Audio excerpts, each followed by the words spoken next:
Horror movies are pushed out each and every year, in abundance at times, making it hard to find the gems amongst the dirt. And that's what we've had a lot of recently. Dirt. Which is unfortunate. These are the top 5 worst horror movies you should never watch, part 4. Let's jump in. Coming in at number 5, we have Rings. Now, I went on a date with someone to see Rings. That relationship did not work out. I blame this movie entirely for that. Released in 2017 and directed by F. Javier Gutierrez, Rings is a supernatural horror film starring the likes of Matilda Lutz, Alex Rowe, Johnny Galecki, Amy Teagarden, and Vincent D'Onofrio, with it being the 3rd installment in the Ring series, following The Ring and The Ring 2. Both far better movies, which we can thank Naomi Watts for. She single-handedly carried those 2 movies. Without her, would have been a train wreck. Like its predecessors, this movie follows a female protagonist, this time Julia, a woman who must fight to protect her boyfriend who watches a cursed videotape and will now die in 7 days, apparently. However, Julia discovers there could be a hidden message inside of the videotape that could break the curse once and for all. However, my theory is if it was going to be done, Naomi Watts would have just done it in the 1st or 2nd movie, because Naomi Watts can fix everything apparently. Anyway, I digress. Unfortunately, the movie brought us nothing new. Many longtime Ring fans went in with open minds, excited for a long-awaited follow-up to The Ring 2. However, what we got were more rehashed plot points, with a lousy script and inexperienced actors, aside from Galecki and D'Onofrio. D'Onofrio will accept anything at this point. The thrills are few and far between, and it feels as though we're watching something that's already been done before, countless times, just on a smaller scale. The mythology is muddled and loses audiences' interest so quickly that people stopped caring about what was going on about 1/3 of the way through the movie. This is a movie you need to enter with very low expectations, or just don't enter at all. I wish I had never watched it. Before we jump into number 4, be sure to give this video a big thumbs up. It really helps out a lot in the YouTube algorithm. Coming in at number 4, we have One Missed Call. Now, I'm sure there will be a few fans of the movie who disagree with me, and by a few I mean probably 2 to 5 people max.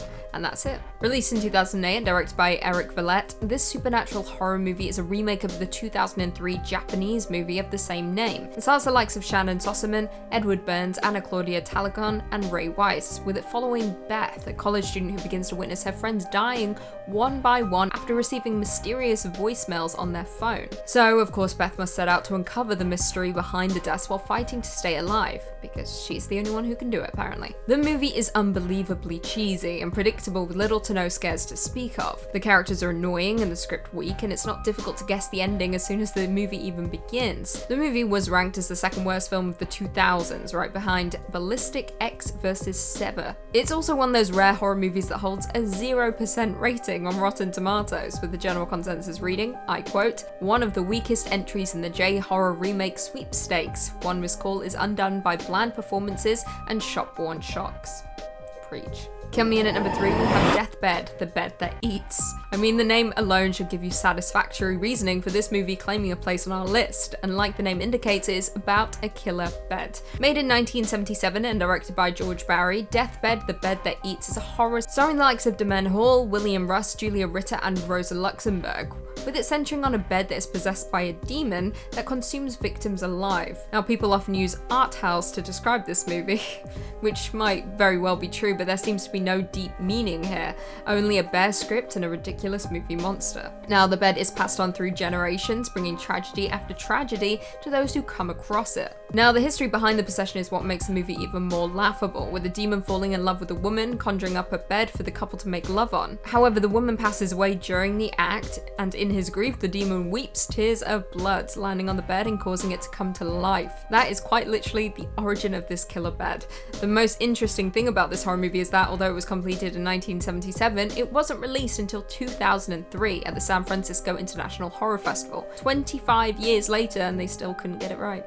Sucks. Coming in at number 2, we have Beneath. I watched 2 very terrible movies recently, and this is one of them, along with our number 1 point, so get ready. Released in 2013 and directed by Larry Fessenden, Beneath stars the likes of Bonnie Dennison, Daniel Zavato, John Orsini, and Chris Conroy, with it following 6 high school seniors who intend to go camping to celebrate. However, they never make it to their destination due to getting trapped in a rowboat in the middle of a lake due to a man-eating fish lurking beneath them in the waters.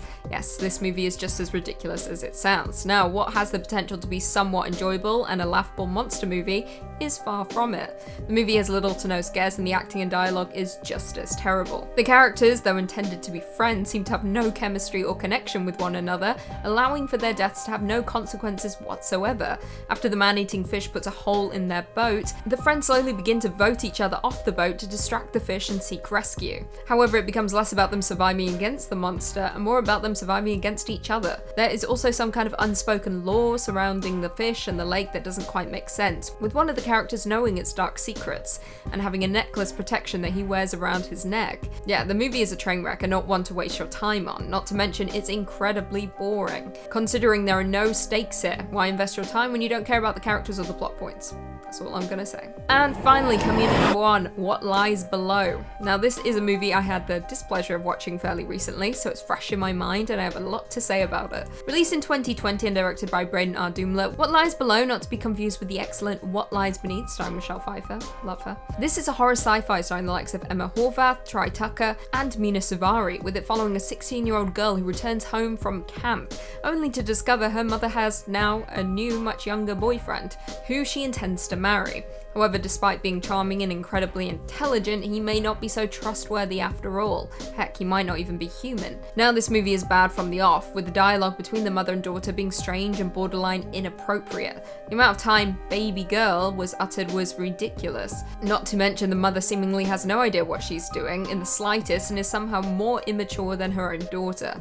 Anyway, I digress. We know something is awry as soon as we meet the new boyfriend, John, who seems to be spending far too much time in either the lake or in the bed with the mother. However, he also has his own secret spot in the basement, a place which, as you would expect, no one is allowed to go unless invited. Because down there are lampreys. The movie begins to take a turn at that point, with it beginning to seem like a commentary on global warming, before shifting to something drastically different when John takes the daughter on a boat, only for truly creepy events to unfold involving blood and lampreys. I don't want to spoil it.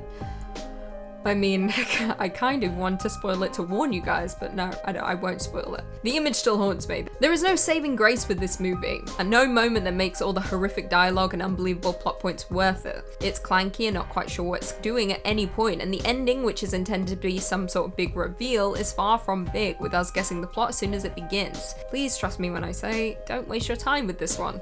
It is a train wreck. Well, there we have it. Do you guys agree with our list? What's the worst horror movie you have ever seen? Leave us your thoughts and feelings in the comments down below, and perhaps we can do a part 5. Before I go though, I just want to respond to a few comments from one of our last videos, top 5 real possession cases that shocked the world. Der2042 said the Dark Queen talking about demons. I love it. It fits nicely, especially with her skepticism. I'm a skeptic, even though you guys call me the Dark Queen. You think I'm sometimes the devil, a demon, Lucifer. You know? Am I a skeptic, or am I just covering my tracks? You'll never know. Joanne Andrew said, anything paranormal, possession, and horror I find interesting. Amazing list, Lucy. Keep them coming. Thank you. Same here. I like it for the most part. Do I believe it? You'll never know. But yeah, always very interesting. Jeremy Green said a video on Alaska would be pretty awesome. It certainly would be. Got a lot to say. Love Alaska. What a treat. Susan Irvin said, Lucy, where have you been? Happy to see you again. You rock. I get this once in every single video. People saying, where have you been? Welcome back. I missed you. It's like, I didn't go anywhere. I barely leave my apartment. Like, where did I go? What do you think I left? Actually, I've been getting that a lot recently. Someone said, why did you leave Most Amazing Top 10? I was like, I didn't. Do you think I did? 300_Spartan Soldier said, my favorite channel on YouTube. You've got good taste. Fine taste. Respect. And on that note, if you haven't already, be sure to give this video a big thumbs up. And until next time, I'll see you later. Why do I don't even love Naomi Watts that much. Why am I acting like I love her? Many longtime Rings fans went in with open minds. Many wrong sake. It was a good drinking game though.